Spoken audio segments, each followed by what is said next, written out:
જય ભીમ, નમો બુદ્ધાય. આજે આપણે ફરી મળી રહ્યા છીએ. આંબેડકર દર્શન યુટ્યુબ ચેનલ આપ સૌનું હાર્દિક સ્વાગત કરે છે. આપણે બાબા સાહેબના જીવનની યાત્રામાં એક નવા એપિસોડ તરફ આગળ વધી રહ્યા છે. ભારતની આઝાદી એના માટે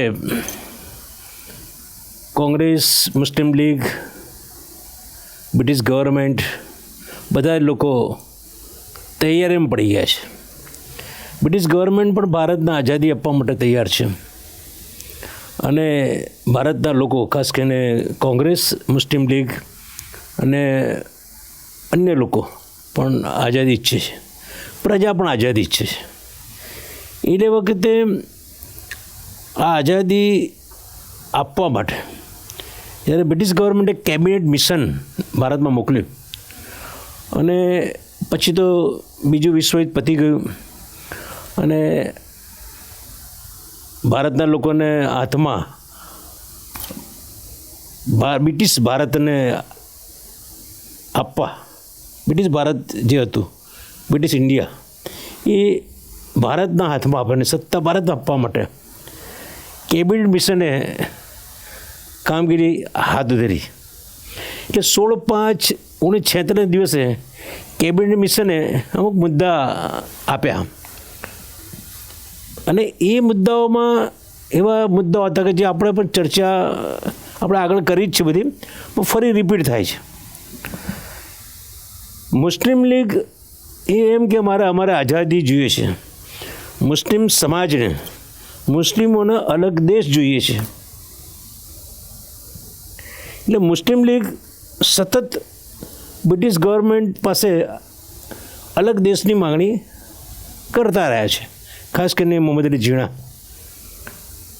અને આ બાજુ કોંગ્રેસ ભારતને આઝાદી મળે પણ અલગ દેશ પાકિસ્તાન બને એવું ઈચ્છતો નથી. તો કેબિનેટ મિશને આઝાદી આપવાની છે, સંવિધાન બનાવવાનું છે. સંવિધાન વગર તો દેશ ચાલી શકે નહીં, એટલે સંવિધાન બનાવવાનું છે. પણ પહેલાં કાર્યકારી કેબિનેટ બનાવવાની છે, કાર્યકારી પ્રધાનમંડળ બનાવવાનું છે. તો એમને એવા 4-5 મુદ્દાઓ મૂકી દીધા કેબિનેટ મિશને. એમાં એક મુદ્દો એવો મૂક્યો કે મુસ્લિમ લીગની પાકિસ્તાનની માગણી એ અવ્યવહારિક છે કે મુસ્લિમ લીગે ભારતમાં જ રહેવું જોઈએ એવું કેબિનેટ મિશનનું માનવું હતું. કેબિનેટ મિશન કીધું ભાઈ ભારતના ભાગલા અમે ઈચ્છતા નથી. એટલે મુસ્લિમ લીગની જે માગણી હતી એ માગણી એમને કીધું અવ્યવહારિક માગણી છે, અમે આઝાદી આપીએ પણ ભારતના ભાગલા થાય એવું ઈચ્છતા નથી. એવું કેબિનેટ મિશને જે મુદ્દા રજૂ કર્યા એ મુદ્દામાં એક આ મુદ્દો છે કે પાકિસ્તાનની માગણી અવ્યવહારિક છે. બીજો મુદ્દો એવો કેબિનેટ મિશને મૂક્યો કે રિયાસત અને જે રાજા રજવાડા હતા એ ઈચ્છે તો આ જે સંવિધાન બનાવવાનું છે અને સંવિધાનની અંદર નવું સંવિધાન માટે આખું નવું કેન્દ્રીય સરકાર, સંયુક્ત કેન્દ્રીય સરકાર બનાવવાની છે. એમાં રિયાસતના રાજા રજવાડા આમાં ઈચ્છે તો જોઈન્ટ થઈ શકે છે, આમાં એ પોતે આમાં ભાગ લઈ શકે છે અને પોતે પોતાનો નિર્ણય લઈ શકે છે એમને આમાં સામેલ થવું કે ના થવું. રિયાસત, રાજા રજવાડા જે છે રિયાસતો, એ બધા જોઈન્ટ થવા ઈચ્છતો આમાં જોઈન્ટ થવું જોઈએ. સંયુક્ત કેન્દ્રીય સરકાર બનાવે તો એમાં જોઈન્ટ થવું જોઈએ. એટલે નવું સંવિધાન બનાવવા માટે કંઈક તો જોઈએ. કોનાથી તમે નવું સંવિધાન કેવી રીતે બનાવો? કારણ કે ભારતના દરેક પ્રાંતમાંથી એના પ્રતિનિધિ આવે તો નવું સંવિધાન બનાવી શકાય. એટલે એક બીજો મુદ્દો હતો કે રિયાસત, રાજા રજવાડાને પણ કેબિનેટ મિશને કહ્યું કે ભાઈ તમે આમાં ઈચ્છતા હો તો જોઈન્ટ થઈ શકો છો. કેન્દ્રીય સરકાર બને, ધારો કે સંયુક્ત કેન્દ્રીય સરકાર જ્યારે બને, આ બધા રાજા રજવાડાઓના પ્રતિનિધિ અને પ્રજાના પ્રતિનિધિ બરાબર. મુસ્લિમ લીગ જ્યારે ઇલેક્શન લડે એમના પ્રતિનિધિ, કોંગ્રેસના પ્રતિનિધિ જે પણ હોય એ બધા જ્યારે કેન્દ્રીય સરકાર બનાવે તો કેન્દ્રીય સરકારના વિષયો કયા રહેશે. તો કેબિનેટ મિશને નક્કી કહ્યું કે આ જે બને સંયુક્ત કેન્દ્રીય સરકાર એના 3 એના વિષયો રહેશે જે એ વિષયો પર કામ કરી શકે. એ રક્ષાનું કામ, સમગ્ર ભારત દેશની રક્ષાનું કામ કોણ? કેન્દ્રીય સરકાર કરે. રક્ષણની જવાબદારી ભારત દેશની. પછી ભારત દેશની વિદેશ નીતિ, એ વિદેશ નીતિ અમને એક વિષય રહેશે કે વિદેશની અંદર જે કંઈક વિદેશ જોડે વ્યવહાર કરવાનો છે એ એમાં પણ કેન્દ્રીય સરકાર એ એમનો વિષય રહેશે. અને ત્રીજું છે પરિવહન, ટ્રાન્સપોર્ટ, એક રાજ્યમાંથી બીજા રાજ્યમાં જવું, બરાબર. તો એ પણ એ કેન્દ્ર સરકારનો વિષય રહેશે. એટલે કેન્દ્ર સરકારના 3 વિષયો નક્કી કર્યા કેબિનેટ મિશને કે રક્ષાની કામગીરી કરશે, વિદેશ નીતિની કામગીરી કરશે અને પરિવહનની કામગીરી કરશે, ટ્રાન્સપોર્ટની કામગીરી. હવે આજે નવું પછી એમ ચોથો મુદ્દો લીધો એમને કે નવું સંવિધાન બનશે તે બહુ વિસ્તૃત સંવિધાન હશે, બરાબર. અને એ નવી બહુ વિસ્તૃત આખા ભારતના લોકોને સાંકળી શકાય એવું નવું સંવિધાન બનાવવામાં આવશે. અને કેન્દ્ર સરકાર જે સંયુક્ત કેન્દ્ર સરકાર બનાવવામાં છે એની તરત રચના કરવામાં આવશે. જેવું આ પશ્ચિમ બરાબર એ તરત એની રચના કરવામાં આવશે. એટલે ચોથો મુદ્દો લીધો એમને. અને 5મો મુદ્દો એમણે લીધો કે ભાઈ બ્રિટિશ ગવર્મેન્ટ જે રાષ્ટ્રકુળ ચાલે છે, કોમનવેલ્થ ઓફ નેશન, એમાં તમારે સભ્ય થવું હોય ભારતને તો સભ્ય થઈ શકે છે, બરાબર. અને એનું કામ છે શિક્ષણનું કામ છે, શાંતિનું કામ છે, બરાબર. આ બધા કામો છે જે કોમનવેલ્થ ઓફ નેશન રાષ્ટ્રકુળના. તો એમાં એ ભાગ એમાં તમે વિશ્વની શાંતિ, વિશ્વની જે શિક્ષણની છે એ બધા સ્પોર્ટ છે, આ બધાની અંદર એક બ્રિટિશ ગવર્મેન્ટ જે કોમનવેલ્થ ઓફ નેશન છે એમાં સામેલ થવું તો થઈ શકે છે. એવા આ બધા મુદ્દાઓ કેબિનેટ મિશને 16/5/1946માં રજૂ કર્યા. હવે આ લોકોએ જે કેબિનેટ મિશન એ પણ કહ્યું કે ભાઈ સંવિધાન બનાવશો તો સંવિધાન કેવી રીતે બનશે, એનું સ્વરૂપ શું હશે. તો સંવિધાન સભા બનાવવી પડશે પહેલાં તો. અને સંવિધાન સભા કેવી રીતે બનશે? તો કેબિનેટ મિશને કહ્યું કે સંવિધાન સભા એ રીતે બનશે કે દર 10 લાખની વસ્તી એક પ્રતિનિધિ આ સંવિધાન સભામાં જશે. સંવિધાન બનાવવાનું એની સંવિધાન સભા બનાવી એની અંદર 10 લાખની વસ્તીએ એક પ્રતિનિધિ એમાં જશે અને સંવિધાન એના એ સભ્ય ગણાશે, બરાબર. એવી રીતે રિયાસતો અને રજવાડાની મેં વાત કરી, એ લોકો પણ પોતે એમને ત્યાં ઇલેક્શન કરશે. એ પણ 10 લાખની વસ્તીએ ઇલેક્શન કરશે અને ઇલેક્શનની અંદર પોતાના પ્રતિનિધિ મૂકી શકશે, બરાબર. એટલે કેન્દ્રીય આ જે સરકાર છે એમાં પણ જોઈન્ટ થઈ શકશે. એટલે એ સંવિધાન સભાની અંદર રિયાસત, રજવાડા એ પણ પોતાના માણસ મૂકી શકશે. એવી રીતે મુસ્લિમ લીગ એટલે મુસ્લિમો, શીખો એ પોતાના સ્વતંત્ર મતાધિકારના નેજા હેઠળ એને સ્વતંત્ર મતાધિકારના અન્વયે એ એમના પ્રતિનિધિ મૂકી શકશે, સ્વતંત્ર મતાધિકારને. એટલે એમાં પણ 10 લાખની વસ્તી એમની જે વસ્તી છે એ પ્રમાણે એમના પ્રતિનિધિ મૂકી શકશે. એટલે આ રીતે એક સંવિધાનનું સ્વરૂપ આપવા માટે સંવિધાન સભામાં આ રીતે લોકો ભેગા થશે. તો આખા ભારતની જે વસ્તી છે એ વસ્તીના અનુસંધાનમાં સંવિધાન સભામાં કેટલા પ્રતિનિધિઓ હશે? તો કેબિનેટ મિશને કહ્યું કે 292 ભારતની જે વસ્તી છે, જે જ્યારે આઝાદ થશે ભારત આઝાદ, તો ભાઈ એ જે વસ્તી છે એના જે બધા પ્રદેશો છે, જે રિયાસતો, રજવાડા છે, એના ટોટલ જે પ્રજા છે એમાંથી 292 એ પ્રતિનિધિઓના હશે. શેના? સંવિધાન સભાની અંદર. હવે એ સંવિધાન સભાની અંદર 292 એમાં મુસ્લિમોના 78 પ્રતિનિધિ હશે અને શીખોના 4 પ્રતિનિધિ હશે. મુસ્લિમોના 78 અને શીખોના 4 પ્રતિનિધિ હશે. પણ આમાં અસ્પૃશ્યને એક પણ પ્રતિનિધિ લેવામાં ના આવ્યો, એક બી પ્રતિનિધિ ગણવામાં ના આવ્યો. અસ્પૃશ્યોને એક પણ પ્રતિનિધિ ના લેવામાં આવ્યો. તમે જુઓ કે બાબા સાહેબ આંબેડકર જેવા વ્યક્તિ જ્યાં આખા માટે બધા બ્રિટિશ ગવર્મેન્ટની મુસ્લિમ લીગ છે કે કોંગ્રેસ છે બધાની સામે લડતા રહ્યા છે. પણ આ કેબિનેટ મિશને એ સંવિધાન સભા માટે જે પ્રતિનિધિ નક્કી કરવામાં આવ્યા એમાં અન્યાય કર્યો અસ્પૃશ્યને, અને એનાથી બાબા સાહેબ આંબેડકર ખૂબ નારાજ થયા. બાબા સાહેબે આમ નક્કી કર્યું કે આ તો અન્યાય છે, અસ્પૃશ્યતામાં અન્યાય છે, એમને એક પણ પ્રતિનિધિ એમને લીધો નથી, બરાબર.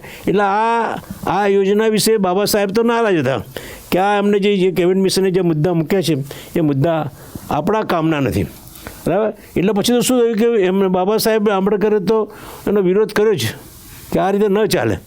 એ પછી તો આ યોજના બધા લોકોએ માન્ય ના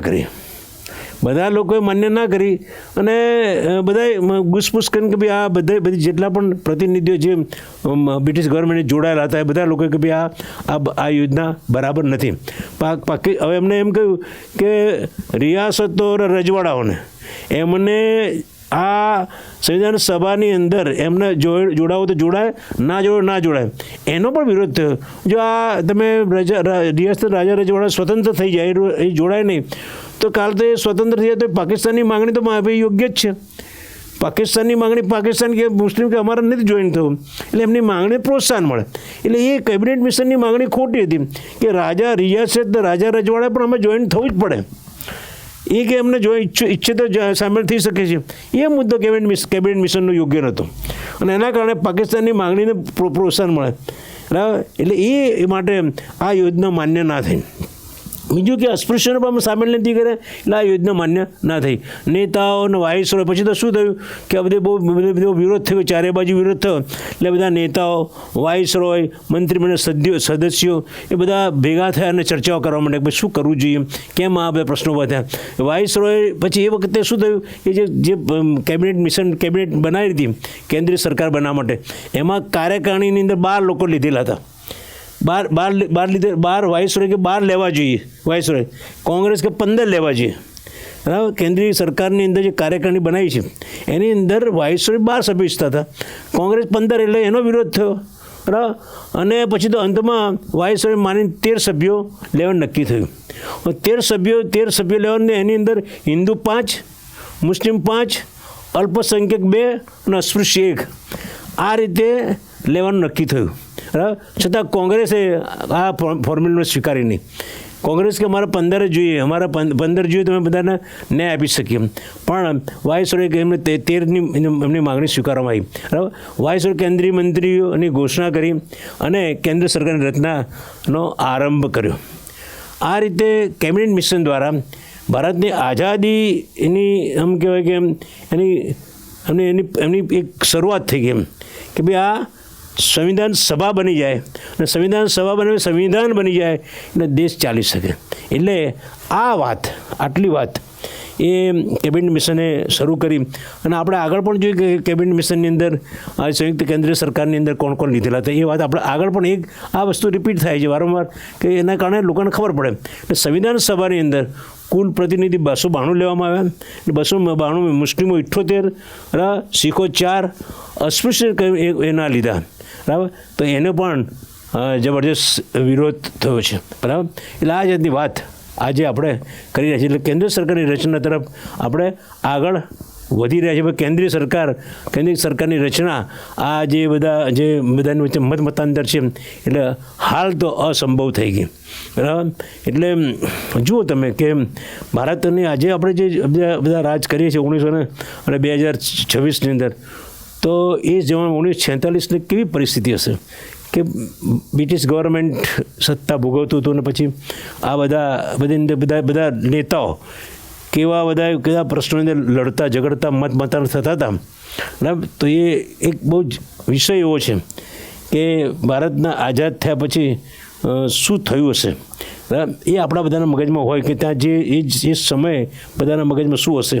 ઇવન બાબા સાહેબ આંબેડકર જેવા વ્યક્તિ, મેઘાવી વ્યક્તિ, એ વ્યક્તિ પણ આ બધી બાબતોની અંદર પોતે બહુ દુઃખી હતા કે આ બધા લોકો આપણને અસ્પૃશ્ય લોકોને ગણતા નથી. એટલે બાબા સાહેબ વારંવાર કહેતા હતા કે ભાઈ તમે હમણાં અમારા જો આવો જે અન્યાય કરવાનું કારણ શું છે કે અમે હિન્દુ નથી, અલ્પસંખ્યક અસ્પૃશ્ય લોકો છે, એટલે તમે અમને ક્યાંય ગણતા નથી, બરાબર. સંવિધાન સભાના પ્રતિનિધિઓની અંદર અમને સામેલ કર્યા નથી. એ બાબા સાહેબ તો એની નારાજગી વ્યક્ત કરેલી. એટલે આજે આટલા સુધી લઈએ છીએ. પછી શું આગળ વધે છે આપણે જોઈશું. પણ આ ભારતની આઝાદીમાં સંવિધાન સભાનું સ્વરૂપ માટેની આ બધી વાત મેં તમારી આગળ રજૂ કરી છે. આ જે મારી વાત છે આંબેડકર દર્શનની, એ આંબેડકર દર્શન ને તમે જુઓ સાંભળો તો તમને ગમે તો લાઈક કરવા જોઈએ અને સબસ્ક્રાઈબ પણ કરવા જોઈએ અને શેર કરવા જોઈએ, જેના કારણે ભારતની આઝાદીની ચળવળની અંદર બાબા સાહેબ આંબેડકરનું શું પ્રદાન છે. બાબા સાહેબને બધાના જીવન ચરિત્ર ઉપર લગભગ 12 વોલ્યુમ લખાયા છે. એમાં આપણે 9મા વોલ્યુમ પર અત્યારે આપણે અટકી રહ્યા છીએ, કારણ કે 9મું વોલ્યુમ એ ભારતની આઝાદીનું બહુ મહત્ત્વનું વોલ્યુમ છે કે જેમાં આપણે ઘણા સમયથી આ 9મા વોલ્યુમ પર અટકી રહ્યા છીએ, પણ એ બહુ જ મહત્ત્વનું છે. એટલે કારણ કે બાબા સાહેબનું હવે તમે જુઓ કે બાબા સાહેબ બંધારણ બનાવ્યું, સંવિધાન બનાવ્યું, તો જે વ્યક્તિઓને, જે અસ્પૃશ્ય લોકોને સંવિધાન સભાના પ્રતિનિધિ તરીકે લીધા ને એક પણ ના લીધા અસ્પૃશ્યને, એવા સમયે જ્યારે બાબા સાહેબ એ કેવી રીતે બંધારણ સભામાં ગયા હશે અને સંવિધાન બનાવ્યું હશે, એ પણ એક બહુ મહત્ત્વનો રસિક વિષય છે. તે આપણે આગળના એપિસોડમાં જોઈશું. Thank you very much. જય ભીમ, જય ભારત.